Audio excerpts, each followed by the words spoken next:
No one will ever say this to you, because they love you too much to be honest. What if the reason you're still struggling is not your circumstances? What if it's not the economy, not your boss, not your past, not the family you were born into? What if the real obstacle has always been the person looking back at you in the mirror? I know that's hard to hear. I know you came here today looking for encouragement, for someone to tell you that everything is going to be okay. And I will tell you that, but not yet. Because first, we need to have a different kind of conversation. Most motivational content will hold your hand. It will tell you that you're enough, that you're doing great, that the world just hasn't recognized your greatness yet. And maybe that feels good in the moment. But you're not here for a moment. You're here because something deep inside you knows the truth, that you've been coasting. That somewhere along the road, you quietly made peace with a smaller version of yourself. And I want you to sit with that discomfort for just a little while, because that discomfort, that right there, is the beginning of everything. Think about where you are today. Not where you thought you'd be, where you actually are. The bank account, the relationships, the health, the sense of purpose when you wake up in the morning. Are you where you intended to be at this stage of your life? For most people watching this, and I say this with complete respect, the honest answer is no. And the reason isn't complicated. The reason isn't some grand tragedy. The reason is something much quieter than that. It's something most people never even name. And we are going to name it today. There is a force, invisible, patient, and absolutely relentless, that separates the people who build lives they're proud of from the people who spend their lives wishing they had. This force doesn't show up on dramatic days. It doesn't announce itself.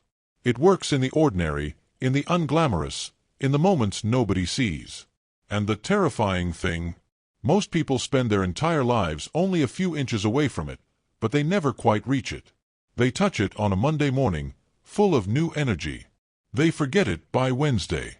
They mourn it on Sunday night. And the cycle starts again. If you are 40, 50, or 60 years old and you're watching this video right now, I want you to understand something.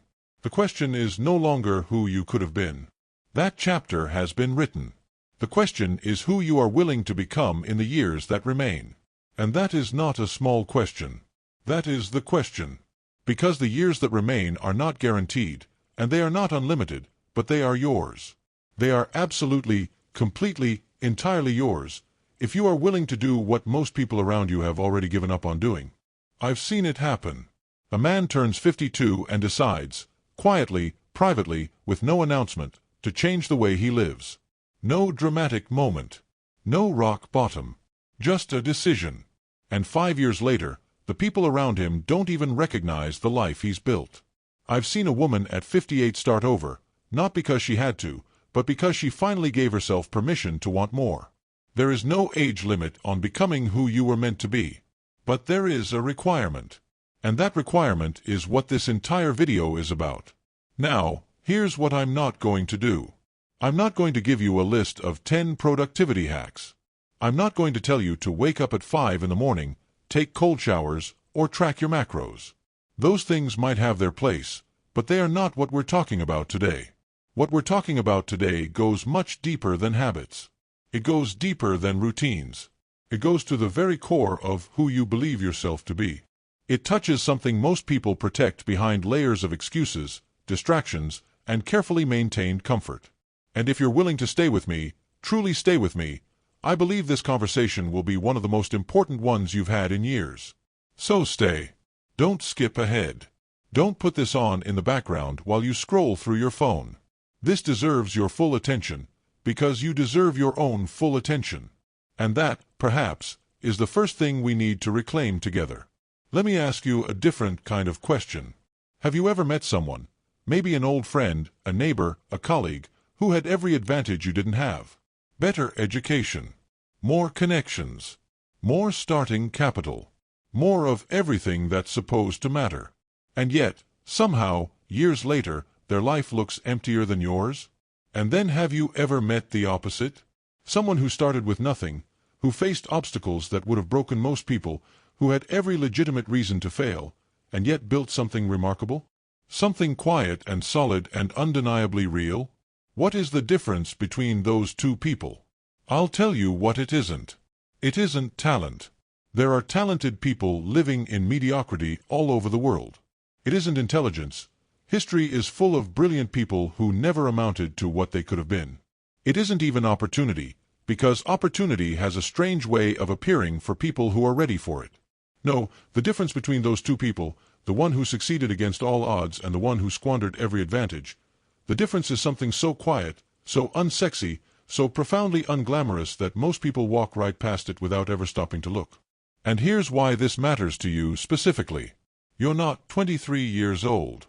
You don't have the luxury of learning this lesson through decades of trial and error. You don't have 40 years to figure it out slowly, to fail forward at a leisurely pace. The math has changed. The clock is different now. And that is not meant to scare you, it's meant to wake you up. Because the same lesson that would have been nice to learn at 25 becomes urgent at 45. And at 65, it becomes something else entirely. It becomes legacy. What you build in the next 5 years will outlast you. Not because of what you accumulate, but because of who you become. Because of how the people closest to you will remember you. Because of the example you set, the standard you hold, the quiet dignity with which you face the days that are given to you. And the key to all of it, the single key, is something you already know exists. You've felt it. You've touched it. You've lost it and mourned it without knowing its name. Today, we give it a name. I want you to think about the last time you did something you said you would do. Not because you felt like it, not because someone was watching, not because there was a reward at the end, but simply because you said you would. When was the last time the version of you that wakes up at 2 in the morning with a plan actually followed through? Not perfectly. Not without struggle. But through. When was the last time you kept a promise to yourself the same way you would keep a promise to someone you deeply respect? Most people can tell you exactly what they need to do to transform their lives. They don't need more information. They don't need another book, another podcast, another video. They know. They have always known. The gap is not between knowing and not knowing. The gap is somewhere else. And that somewhere else is where we're going today. Keep watching, because what I'm about to share with you in the second half of this video is the thing that separates the life you have from the life you keep imagining. I want to speak to something very personal for a moment.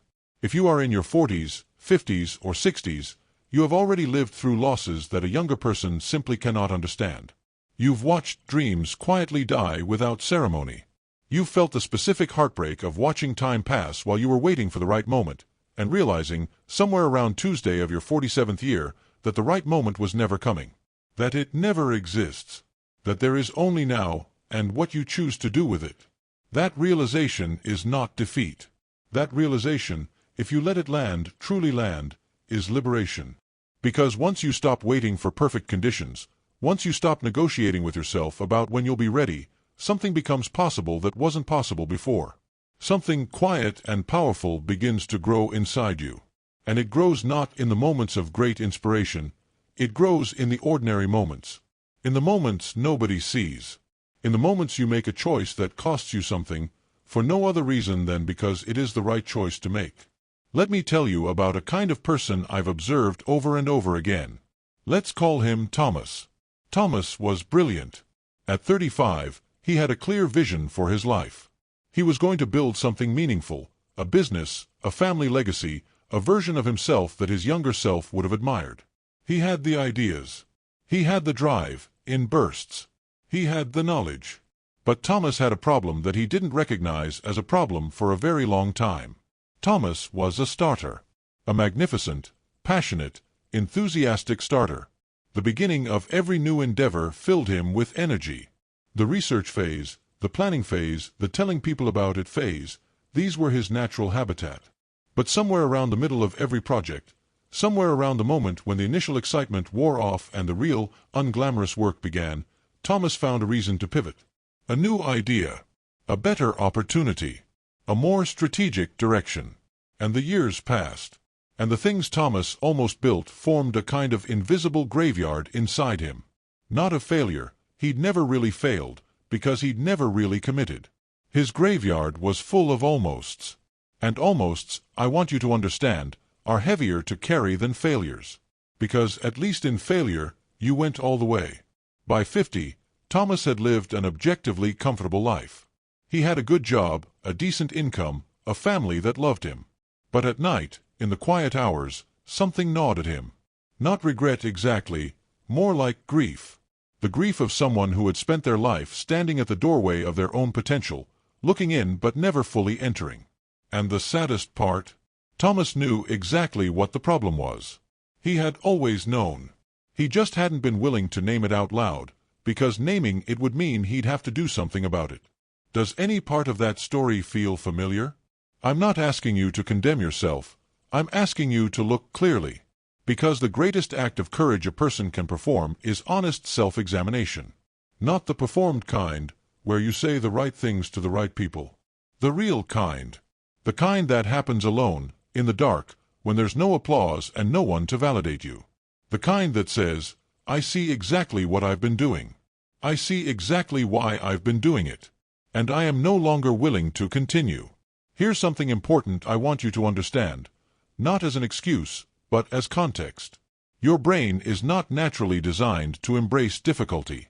Your brain is designed for survival, and survival has always meant conserving energy, avoiding pain, and seeking immediate reward. Every time you choose comfort over commitment, every time you choose the path of least resistance, your brain rewards you with a small hit of relief. You feel better in that moment. The anxiety decreases. The tension releases. And your brain files that away as a successful strategy. This is why discipline feels unnatural. It's not a character flaw, it's biology. But here's what your biology doesn't account for.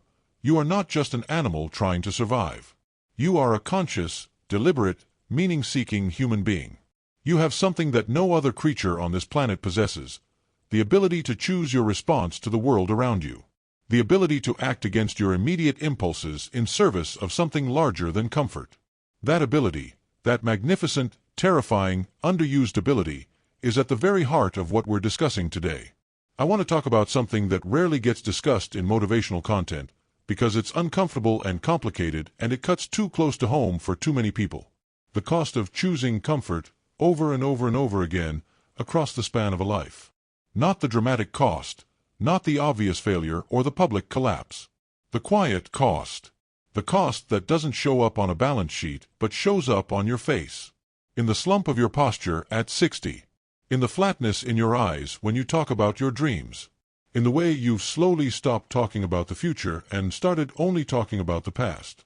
Every time you chose the easier path, every time, you made a small withdrawal from your own self-respect. Not your self-esteem. Self-esteem can be manufactured, performed, maintained with the right affirmations and the right audience. I'm talking about self-respect. The deep, quiet, unperformable knowledge that you are a person who keeps their word to themselves. That account, for many people watching this, has been running low for years. And replenishing it is not a weekend project. It is the work of a lifetime. But it starts, always, with a single decision. Let me tell you about the other Thomas. Not a different person, the same person, 10 years later. At 60, Thomas had a moment. Not a dramatic one. He didn't hit rock bottom, he didn't lose everything, he didn't have a near-death experience. He simply sat in his kitchen one morning, alone, with a cup of coffee, and looked at his life with completely clear eyes. And he made a decision so quiet that nobody around him even noticed it for months. He decided to become the kind of person who finishes what he starts. Not who tries to finish. Not who intends to finish. Who finishes. Period. And then he tested that decision in the most ordinary way imaginable. He decided to go for a walk every single morning, before the day began. Not a long walk. Not a dramatic fitness journey. Just a walk. And on the first morning, he went. On the second morning, it rained, and he went anyway. On the third morning, he didn't want to go, and he went. And something began to shift. Not in his body, in his identity. He began to think of himself as a person who does what he says. And once you begin to think of yourself that way, the world begins to organize itself around that belief. Most people try to change their behavior. They set goals, they create systems, they download apps, they buy journals. And within 3 weeks, the journal is on the shelf and the app is unopened and the goal is quietly renegotiated down to something more comfortable. The reason isn't lack of information. The reason isn't lack of effort. The reason is that they try to change what they do without first changing who they believe they are. Behavior that is inconsistent with your identity will always eventually collapse back into what your identity supports. Think about the way a person who sees themselves as a reader automatically picks up a book in a waiting room.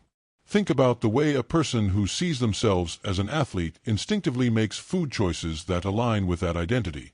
They're not using willpower, they're being consistent with who they believe they are.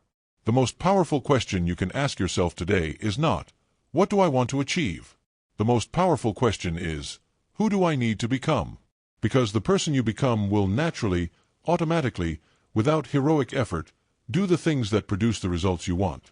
Someone watching this right now is waiting for permission. Permission to start over. Permission to want more than you currently have. Permission to believe, against everything the last 20 years of your life seem to be saying, that it is not too late. I am giving you that permission right now. Not because I have any special authority to grant it, but because I want to say out loud what too few people in your life have been willing to say. You are not done. You are not finished. The story is not over. And the most important chapters are the ones that get written by people who refuse to accept the narrative the world had already written for them. Second chances are not given. They are taken.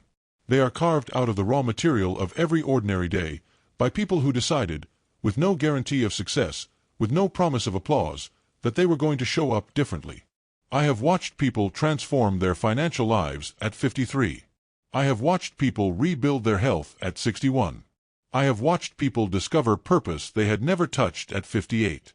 Not because they were special. Not because they were lucky. Because they were willing to do the one thing that everything else depends on. And we are finally, ready to talk about what that thing is. Everything I have been building toward, every story, every question, every uncomfortable mirror I've held up, has been pointing toward a single word. A word you already know. A word that sounds simple and almost boring on the surface, and yet contains within it the entire secret of a life fully lived. The word is discipline. Not punishment. Not restriction. Not the absence of joy. Discipline, in its truest, deepest form, is the quiet act of honoring your own commitments. It is the daily choice to be the person you say you are, even when no one is watching. Even when it's hard. Even when the short-term cost is real and the long-term reward feels distant. But I want to be very careful here, because the word discipline has been so misused, so misunderstood, and so associated with punishment and deprivation that most people flinch when they hear it.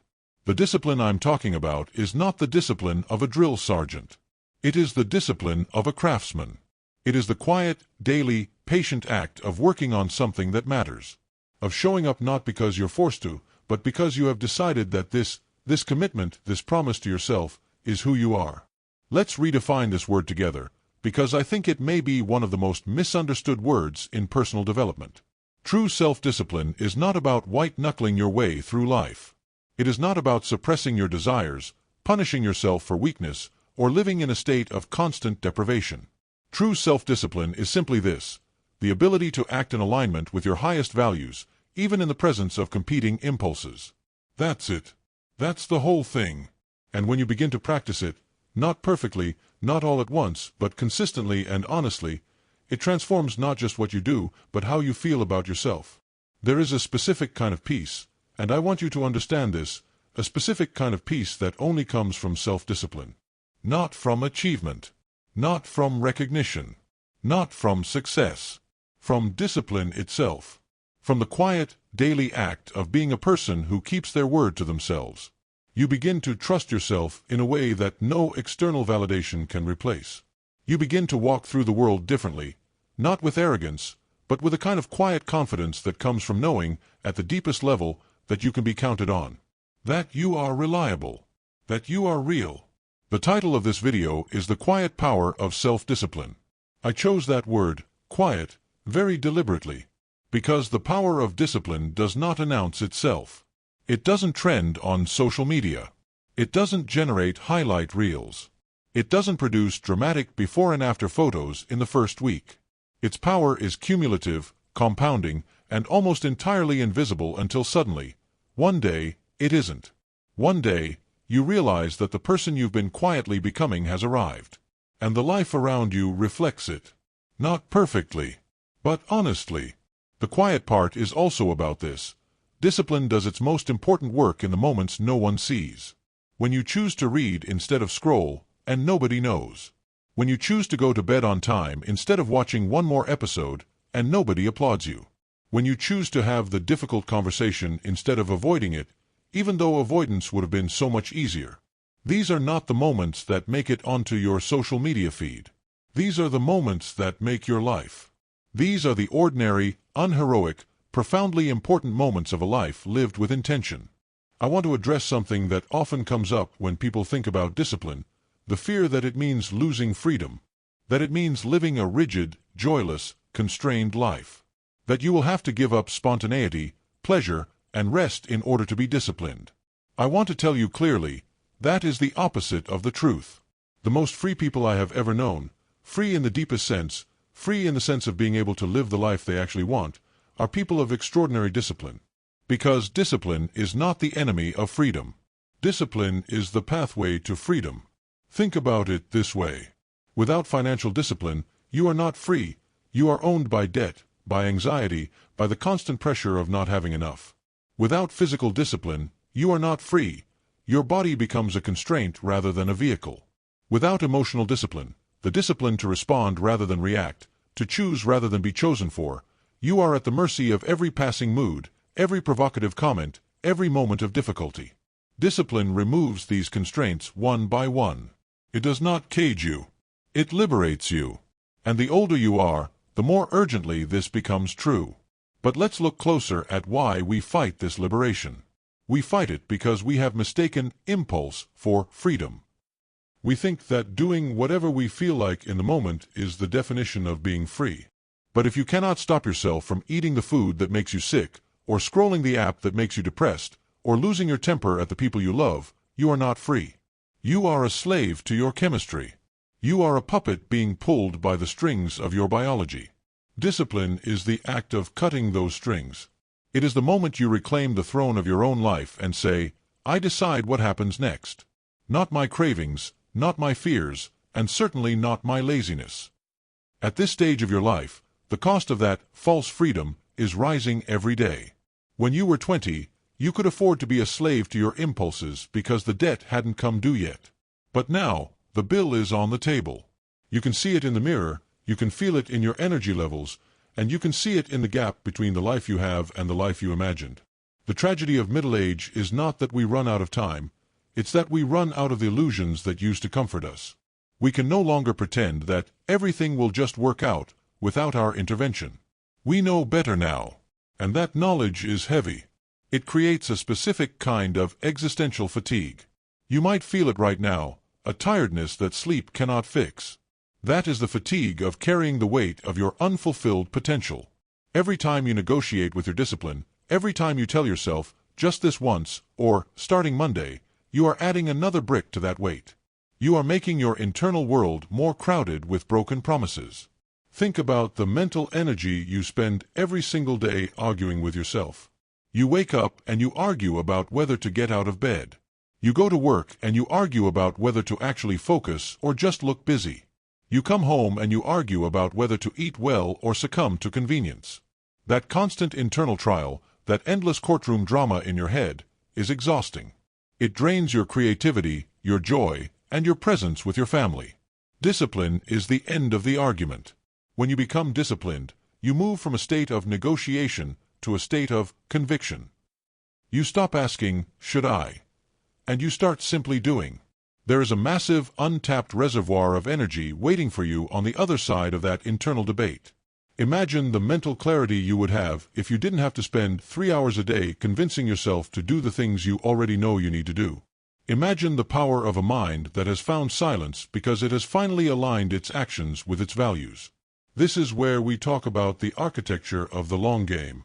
If you are 50 or 60, you have a perspective that a younger person simply cannot grasp. You have seen how decades can disappear in a flash. You have seen how later turns into never, before you even have a chance to say goodbye. This perspective is your greatest asset.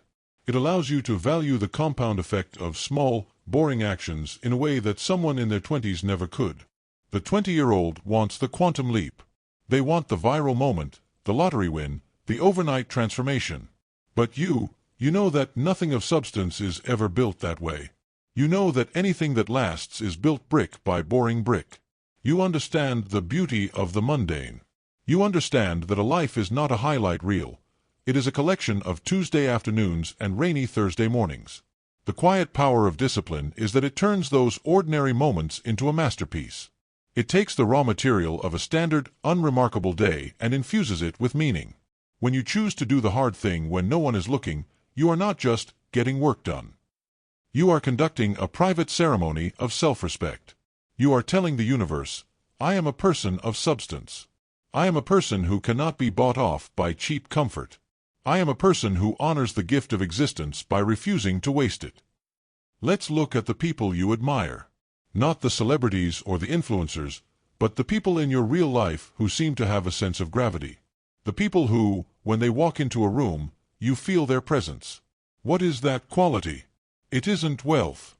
It isn't beauty. It is the weight of their character. It is the visible evidence of 1,000 private victories over themselves. They have a solidness to them because they are not being blown around by the winds of opinion or impulse. They are anchored in their own discipline. You want that anchor. You need that anchor. Because the second half of life brings storms that the first half never dreamed of. You will face health challenges. You will face the loss of parents and peers. You will face the terrifying question of what your life actually meant. If you enter those storms without the anchor of self-discipline, you will be swept away by bitterness and regret.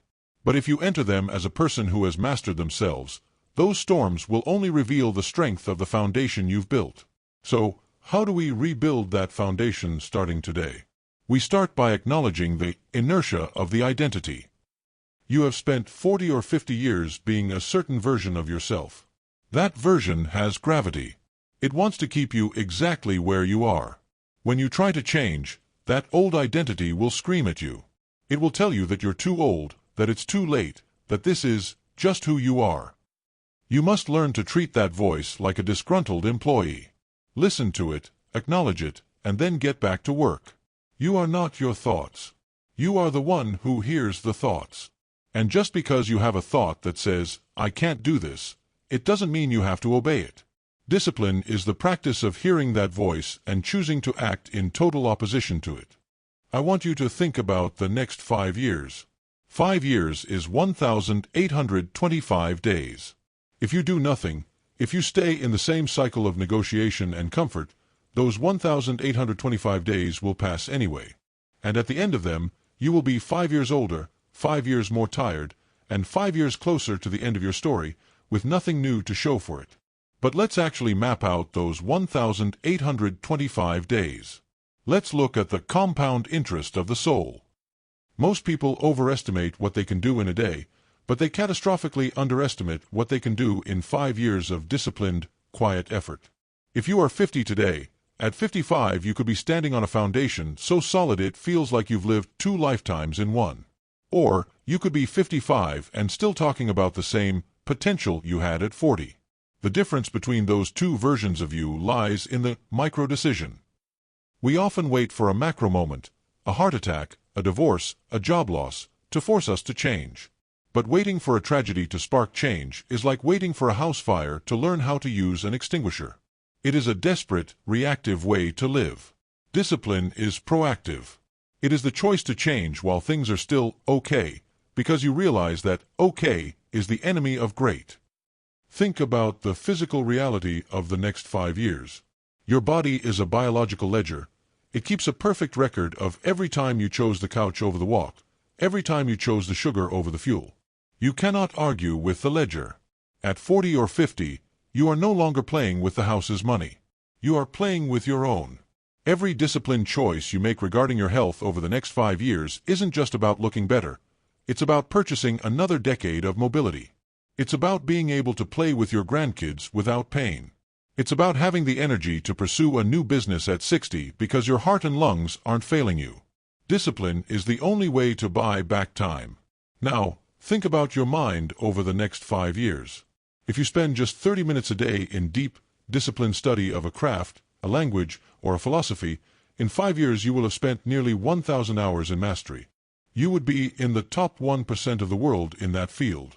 Imagine the version of you 5 years from now who has 1,000 hours of new wisdom under their belt. That person is a different species than the version of you that spent those same 1,000 hours scrolling through the opinions of strangers on the internet.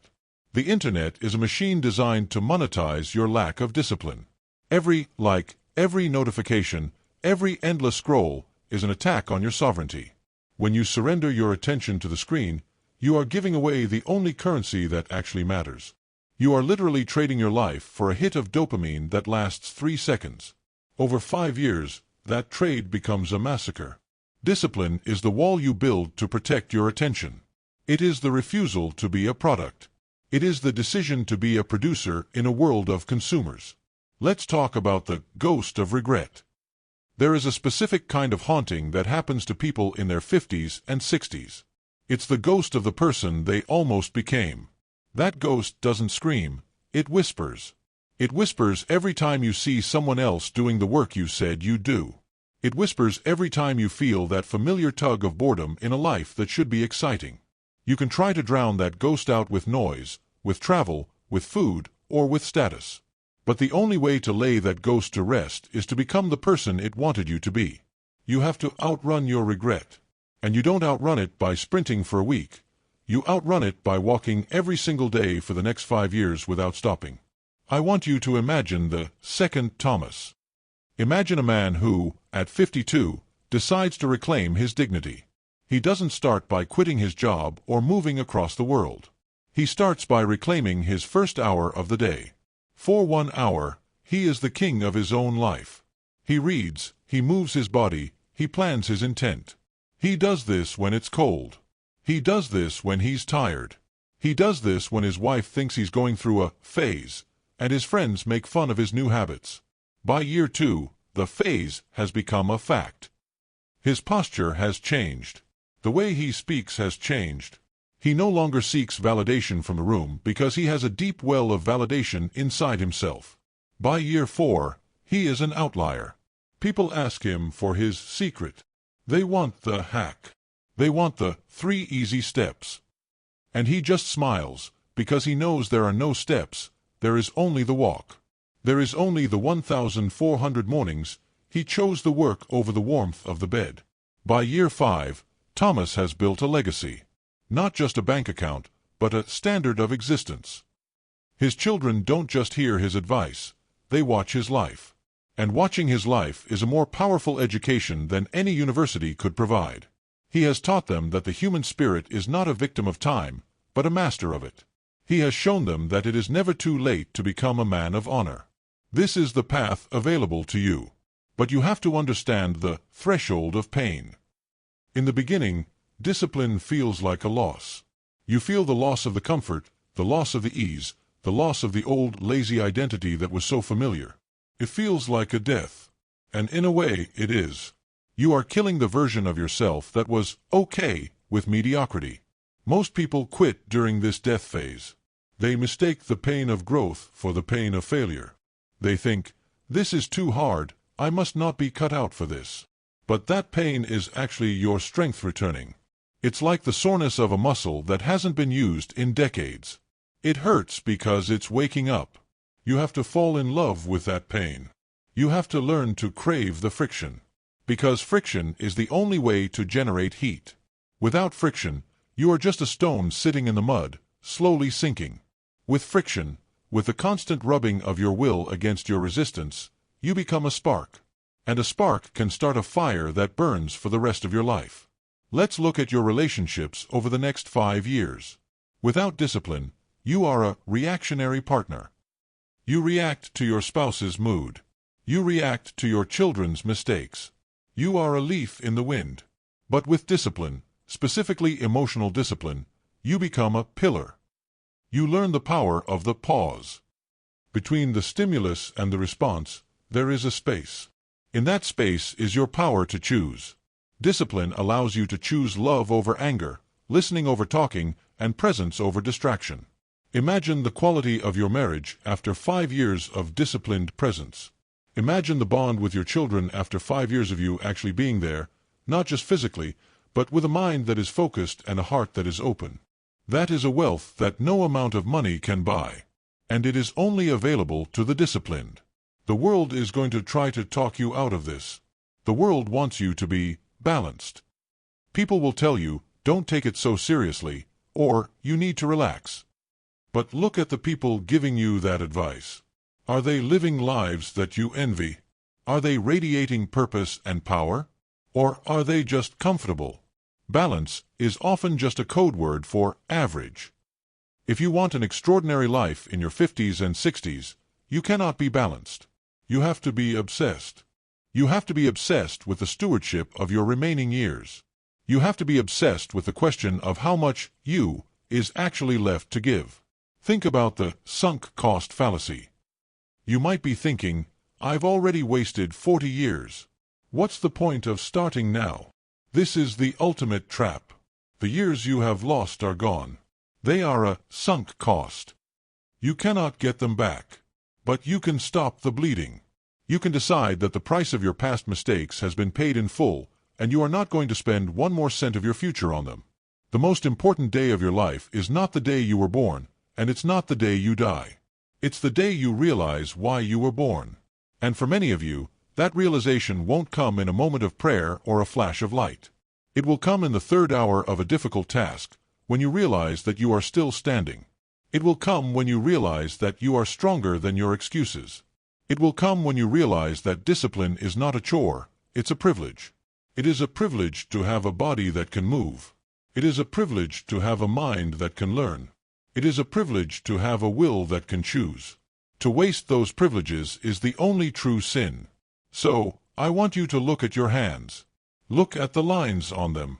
Those lines represent every year you have lived. They represent every joy and every sorrow. But they also represent the tools you have to build your future.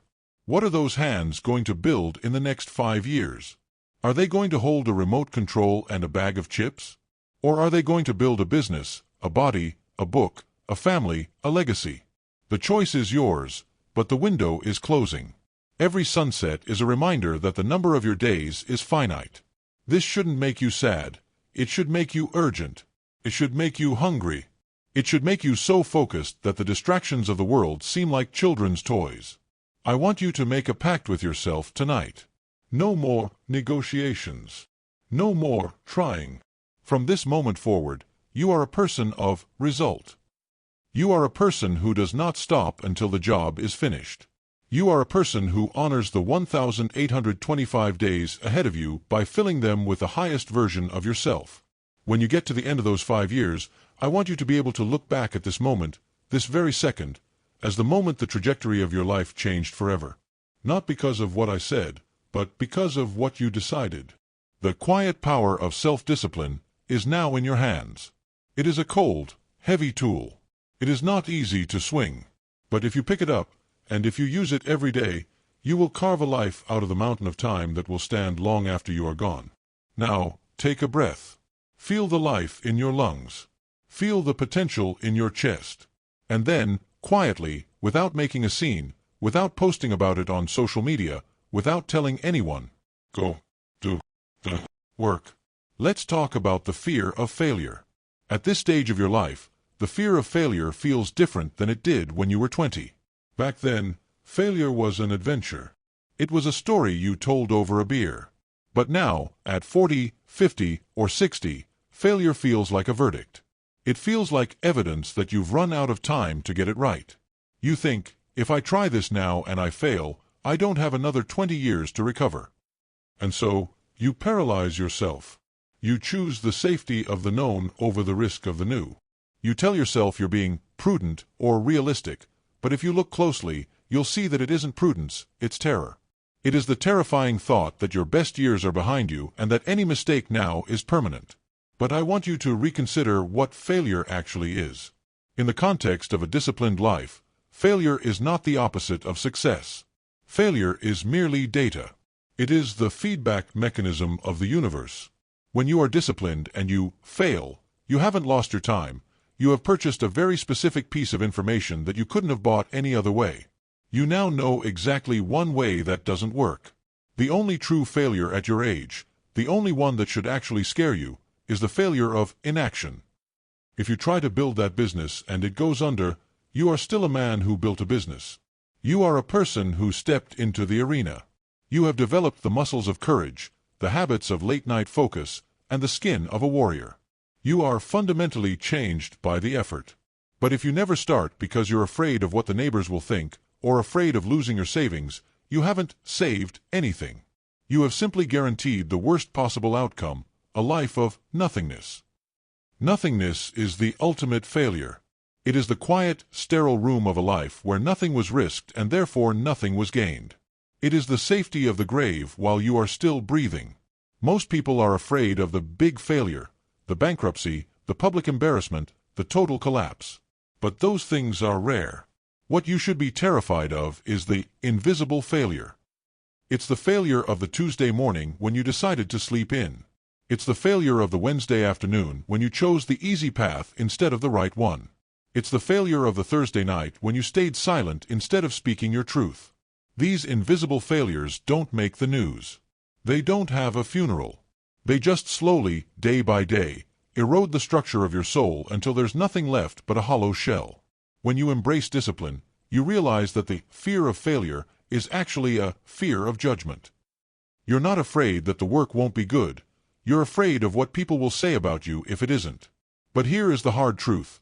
The people whose opinions you fear are usually not doing anything with their own lives. People who are actually in the arena, people who are actually struggling to build something, never mock someone else's failure. They only feel a sense of brotherhood. They know how hard it is. If someone is judging you for trying and failing at 50, they are merely projecting their own fear of their own untapped potential. Their judgment is a confession of their own cowardice. Why would you let the confessions of cowards dictate the trajectory of your remaining years? I want you to change your relationship with the word failure. I want you to see it as a required unit of progress. You cannot get to the wisdom of the second half of life without the scars of the first half. Every scar you have is a lesson you don't have to learn again. You are actually more equipped to succeed now than you have ever been, precisely because you have failed before. You know where the holes in the road are. You know how your own mind tries to trick you. The fear of failure tells you that you are fragile. Discipline tells you that you are anti-fragile. Things that are fragile break under stress. Things that are anti-fragile, like your muscles, like your character, actually get stronger when they are put under pressure. When you commit to a disciplined path, you are opting into a system where even your mistakes make you more formidable. If you fail, you learn. If you succeed, you grow. In both scenarios, the version of you that exists tomorrow is more powerful than the version that exists today. So, let's look at the next 5 years again through this lens. If you spend those 1,825 days being afraid to fail, you are effectively choosing to fail by default. You are choosing the 100% certainty of stagnation. But if you spend those days being disciplined, acting in spite of the fear, you are giving yourself a chance.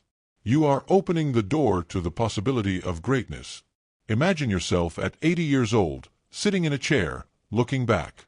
What will hurt more? The memory of the time you tried and it didn't work out? Or the memory of the time you were too afraid to even try? We all know the answer. Regret is a weight that gets heavier as you get older. Discipline is a weight that gets lighter as you get stronger. You have to choose which weight you want to carry for the rest of your life. Stop asking, what if I fail? Start asking, what if I stay exactly as I am? That is the true nightmare. That is the only thing worth fearing. To be 65 and still have the same excuses you had at 45. To be 70 and realize you never actually showed up for your own life. Take that fear, that raw, visceral fear of a wasted life, and use it as fuel. Let it drive you to the desk, to the gym, to the conversation, to the work.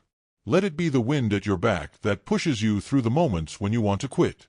Discipline is the only cure for the fear of failure. Because when you are disciplined, you realize that you have already won the only battle that matters. You have won the battle against your own hesitation. You have won the battle against your own ego. The outcome of the work is up to the world, but the doing of the work is up to you. And in the doing, you have already found your dignity. So, let the world watch. Let the world judge. You have work to do. And that work is too important to be stalled by the ghost of a maybe. Pick up the tool. Start the clock. And let the fear of failure be the very thing that proves you are finally, truly alive.